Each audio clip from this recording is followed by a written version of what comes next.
This is Kural Media, your trusted source for global news. இது குரல் media செய்திகள்.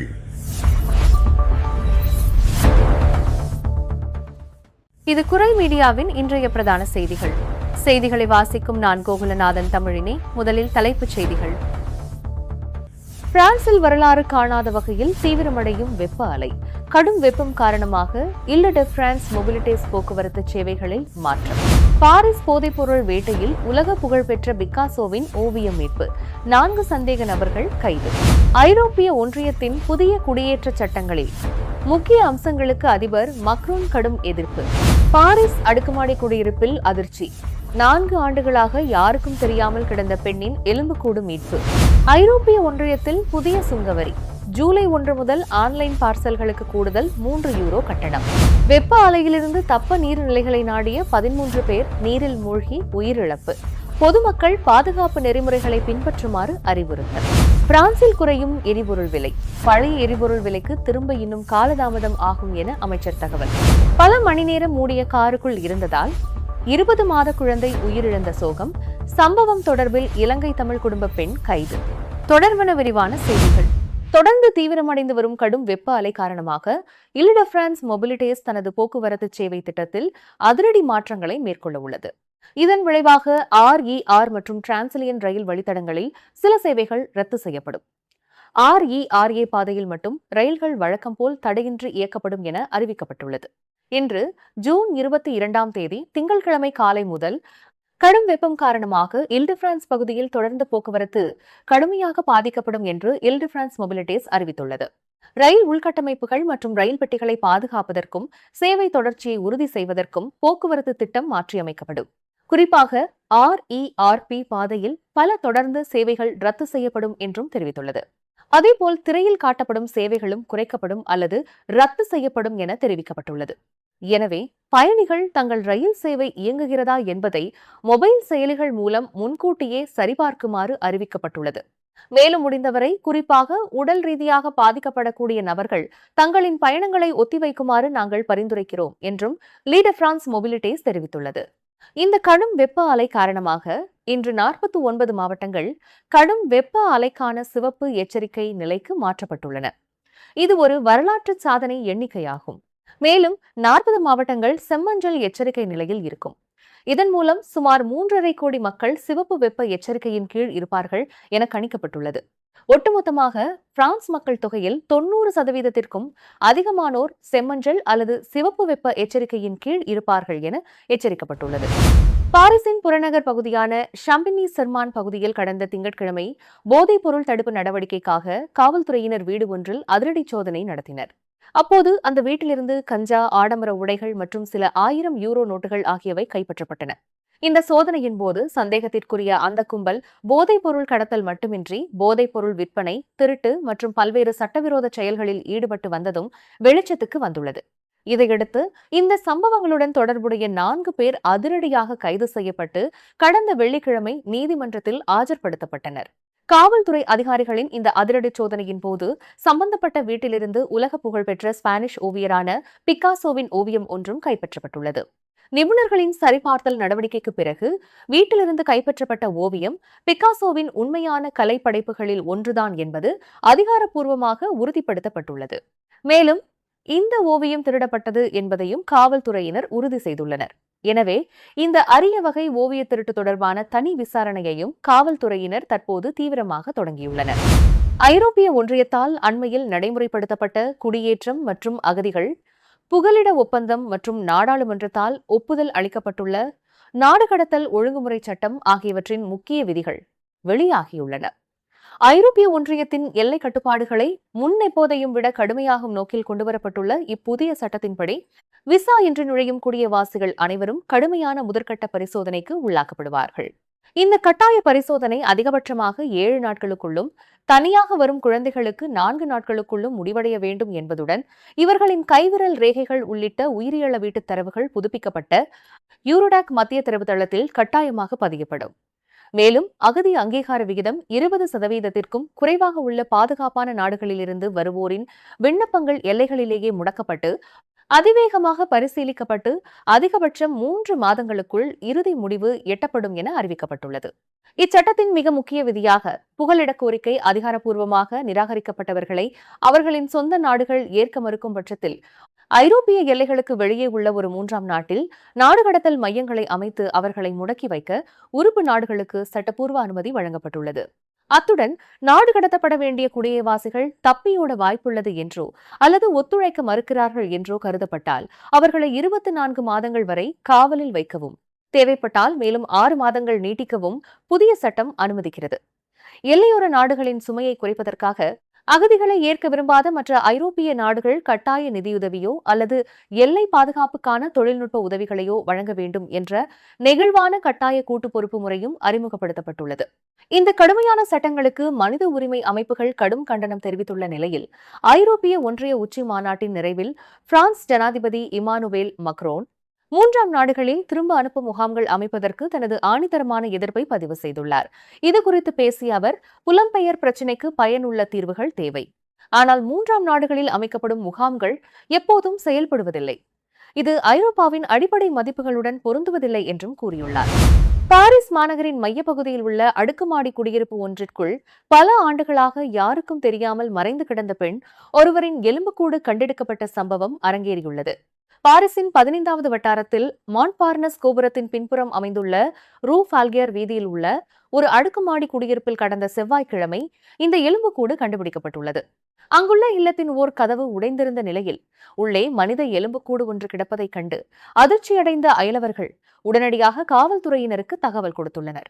இதனைத் தொடர்ந்து நிகழ்விடத்திற்கு விரைந்த புலனாய்வுத் துறையினர் அந்த அடுக்குமாடியை முழுமையாக தங்களின் கட்டுப்பாட்டிற்குள் கொண்டு வந்து தடயவியல் சோதனைகளையும் முதற்கட்டக்கள ஆய்வுகளையும் மேற்கொண்டனர். இச்சம்பவம் குறித்து பாரிஸ் அரசு தரப்பு வழக்கறிஞர் அலுவலகம் வெளியிட்டுள்ள அதிகாரப்பூர்வ தகவலின்படி அந்த இல்லத்திற்குள் சோதனையிட்ட போது 2022ஆம் ஆண்டைச் சேர்ந்த நாளிதழ் ஒன்று கண்டெடுக்கப்பட்டுள்ளது. இதன் மூலம் அந்த பெண்ணின் மரணம் 4 ஆண்டுகளுக்கு முன்பே நிகழ்ந்திருக்கலாம் என பலத்த சந்தேகம் எழுந்துள்ளது. முதற்கட்ட விசாரணையில் அந்த பெண்மணி 1976ஆம் ஆண்டு பிறந்தவர் என்பதும் இறக்கும்போது அவருக்கு வயது 46 என்பதும் உறுதி செய்யப்பட்டுள்ளது. மேலும் அந்த பெண்மணி கடுமையான நீரிழிவு நோயினால் பாதிக்கப்பட்டிருந்தார் என்ற தகவலும் அரசு தரப்பால் பகிரப்பட்டுள்ளது. அவர் கடுமையான நோயின் உக்கிரத்தால் தனியாக இருந்தபோது மரணமடைந்தாரா அல்லது இதன் பின்னணியில் வேறு ஏதேனும் காரணங்கள் உள்ளனவா என்பதை கண்டறிய தற்போது மரண காரண தேடல் புலனாய்வு முறைப்படி தொடங்கப்பட்டுள்ளது. அவரது மருத்துவ ஆவணங்களை சரிபார்க்கும் பணிகளும் இத்தனை ஆண்டுகளாக அவரை தேடாமல் கைவிட்ட அவரது குடும்ப உறுப்பினர்களை கண்டறியும் முயற்சிகளும் தொடங்கப்பட்டுள்ளன. ஒருவரின் உடல் இத்தனை ஆண்டுகளாக அறைக்குள் கிடந்தும் அதிலிருந்து துர்நாற்றத்தை அயலவர்கள் ஏன் இவ்வளவு காலமாக உணரவில்லை என்ற கோணத்திலும் காவல்துறையினர் தற்பொழுது விசாரணைகளை மேற்கொண்டு வருகின்றனர். ஐரோப்பிய ஒன்றியம் அல்லாத நாடுகளில் இருந்து ஆன்லைனில் பார்சல்களை ஆர்டர் செய்வதற்கு வருகிற ஜூலை 1ஆம் தேதி முதல் அமலுக்கு வரும் புதிய ஐரோப்பிய ஒன்றிய சுங்கவரியால் எதிர்காலத்தில் நுகர்வோருக்கு சற்று கூடுதல் செலவாகும் என அறிவிக்கப்பட்டுள்ளது. வரும் ஜூலை 1ஆம் தேதி முதல் அமல்படுத்தப்படும் இந்த 3 யூரோ வரியானது மதிப்பு கூட்டு வரி நோக்கங்களுக்காக ஐரோப்பிய ஒன்றியத்தின் இம்போர்ட் ஒன் ஸ்டாப் ஷாப் பதிவு செய்யப்பட்ட ஐரோப்பிய ஒன்றியம் அல்லாத விற்பனையாளர்களிடமிருந்து வரும் அனைத்து பொருட்களுக்கும் பொருந்தும். முக்கியமாக 3ஆம் நாடுகளிலிருந்து ஐரோப்பிய ஒன்றியத்திற்கு வரும் 150 யூரோவிற்கும் குறைவான மதிப்புள்ள பார்சல்களுக்கு இந்த வரி பொருந்தும்.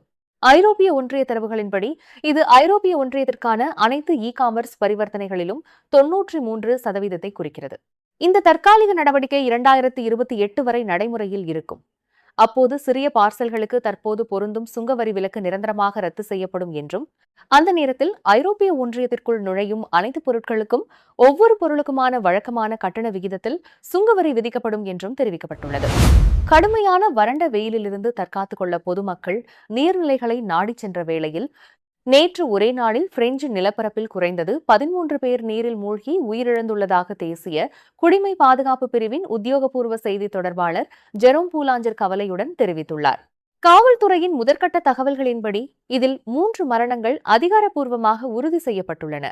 வியன் மாவட்டம் பால்டியஸ் பகுதியில் உள்ள கிளைன் நதியில் நேற்று மாலை குளிக்கச் சென்ற 17 வயது சிறுவன் இரவு 8:30 மணியளவில் திடீரென பலத்த நீரோட்டத்தில் சிக்கி காணாமல் போனான். தீவிர தேடுதல் வேட்டைக்கு பிறகு இரவு 9:30 மணியளவில் குறித்த சிறுவன் உயிரற்ற சடலமாக மீட்கப்பட்டார். அதேபோல லக்னி சர்மான் பகுதியில் நேற்று இரவு 9 மணியளவில் மது அருந்தியிருந்த 30 வயது இளைஞர் ஒருவர் தனது நண்பர்களுடன் ஆற்றில் குளித்துக் கொண்டிருந்த போது திடீரென நீரில் மூழ்கினார். சிறிது நேரத்தில் மீட்பு படையினரால் அவர் மீட்கப்பட்ட போது அவரது இதய சுவாசம் முழுமையாக நின்றிருந்தது.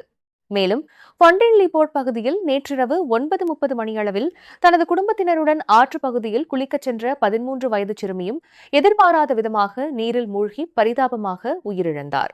இந்த தொடர் உயிரிழப்புகள் குறித்து எச்சரித்துள்ள அதிகாரிகள் தற்போதைய அவசர சூழலை கருத்தில் கொண்டு பொதுமக்கள் அனைவரும் நீர்நிலைகளில் பாதுகாப்பு நெறிமுறைகளை தவறாமல் பின்பற்றுமாறும், விபத்து நடந்த பகுதிகளுக்கு செல்வதை தவிர்த்து மீட்பு பணிகளுக்கு எவ்வித இடையூறும் விளைவிக்காமல் இருக்குமாறும் கேட்டுக் கொண்டுள்ளனர். பிரான்சில் எரிபொருள் விலை சமீப வாரங்களில் குறைய தொடங்கியிருந்தாலும் ஒரு லிட்டருக்கு €1.70 என்ற பழைய நிலைக்கு திரும்ப இன்னும் சிறிது காலம் தேவைப்படும் என்று பொருளாதார அமைச்சர் ரோலண்ட் லெஸ்கியூர் தெரிவித்துள்ளார். மத்திய கிழக்கில் ஏற்பட்ட பதற்றம் குறைந்து ஹோர்முஸ் நீரிணை மீண்டும் திறக்கப்படும் என்ற நம்பிக்கை காரணமாக உலக எண்ணெய் சந்தையில் அழுத்தம் படிப்படியாக குறைந்து வருகிறது. சில வாரங்களுக்கு முன்பு பிரான்சில் ஒரு லிட்டர் எரிபொருளின் விலை சுமார் €2.40 வரை உச்சத்தை எட்டியிருந்தது. தற்போது அது €2 அளவுக்கு குறைந்துள்ளது. எனினும் சர்வதேச எண்ணெய் விநியோக சங்கிலிகள் முழுமையாக இயல்பு நிலைக்கு திரும்பவும் கப்பல் போக்குவரத்து தடைகள் நீங்கவும் இன்னும் சில வாரங்கள் ஆகலாம் என்று அதிகாரிகள் தெரிவித்துள்ளனர். பிரான்ஸ் ஜனாதிபதி இமானுவேல் மக்ரோன் கூட எரிபொருள் விலை மேலும் குறைய வாய்ப்பு இருப்பதாக நம்பிக்கை தெரிவித்திருந்தாலும் அந்த தாக்கம் நேரடியாக பெட்ரோல் நிலையங்களில் தெரிவதற்கு சிறிது காலதாமதம் ஏற்படும் என தெரிவித்துள்ளார். அதே நேரத்தில் உலக சந்தையில் எண்ணெய் விலை குறைந்தால் அதன் பயனை எரிபொருள் விநியோக நிறுவனங்கள் உடனடியாக நுகர்வோருக்கு வழங்க வேண்டும் என்று பிரான்ஸ் அரசு திட்டவட்டமாக வலியுறுத்தியுள்ளது. தற்போது எரிபொருள் விலையை €2 கீழ் நிலைநிறுத்துவதே ஒரு முக்கிய முன்னேற்றமாக கருதப்படுவதாக அமைச்சர் மேலும் தெரிவித்துள்ளார். ஜெர்மனியின் ஷான்டார்ஃப் நகரில் காரினுள்ளே மறதியாக விட்டுச் செல்லப்பட்ட 20 மாத குழந்தை வெப்பம் தாங்காமல் உயிரிழந்த சம்பவம் ஒன்று நடந்துள்ளது.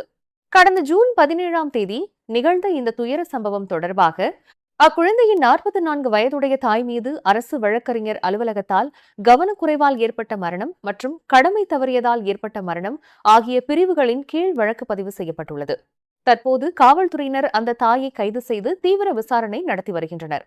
குறித்த தாய் இலங்கை தமிழர் என சில செய்திகள் வெளியானாலும் அது சர்வதேச ஊடகங்களால் இதுவரை அதிகாரப்பூர்வமாக உறுதிப்படுத்தப்படவில்லை என்பது குறிப்பிடத்தக்கது. சம்பவத்தன்று காலை வழக்கம் போல் தனது குழந்தையை காப்பகத்தில் கொண்டு போய் விடுவதற்காக அந்த தாய் காரில் புறப்பட்டுள்ளார். ஆனால் வேலைப்பளு மற்றும் மன அழுத்தம் காரணமாக குழந்தையை காப்பகத்தில் இறக்கிவிட்டதாக தவறாக நினைத்துக் கொண்டு அவர் நேராக தனது வேலைத்தளத்திற்கு சென்று காரை நிறுத்திவிட்டுச் சென்றுள்ளார். பின்னர் பிற்பகல் 3 மணியளவில் குழந்தையை காப்பகத்திலிருந்து மீண்டும் அழைத்து வருவதற்காக காரின் அருகே வந்தபோதுதான் குழந்தை காரின் பின் இருக்கையிலேயே இருப்பதை அவர் கண்டு கடும் அதிர்ச்சியடைந்தார். அன்றைய தினம் அப்பகுதியில் சுமார் 28 முதல் 30 டிகிரி செல்சியஸ் வரை கடுமையான வெயில் நிலவியது. இதனால் பல மணி நேரம் மூடியிருந்த காருக்குள் ஏற்பட்ட அதிகப்படியான வெப்பத்தினால் மூச்சு திணறி அந்த குழந்தை ஏற்கனவே உயிரிழந்திருந்தது தெரியவந்தது. இச்சம்பவம் குறித்து வழக்கு பதிவு செய்துள்ள ஜெர்மனி நாட்டு பொது அரசு வழக்கறிஞர் அலுவலகமும் காவல்துறையினரும் இது ஒரு விபத்தா அல்லது வேறு ஏதேனும் காரணங்கள் உள்ளனவா என்ற கோணத்தில் தொடர்ந்து தீவிர விசாரணைகளை மேற்கொண்டு வருகின்றனர்.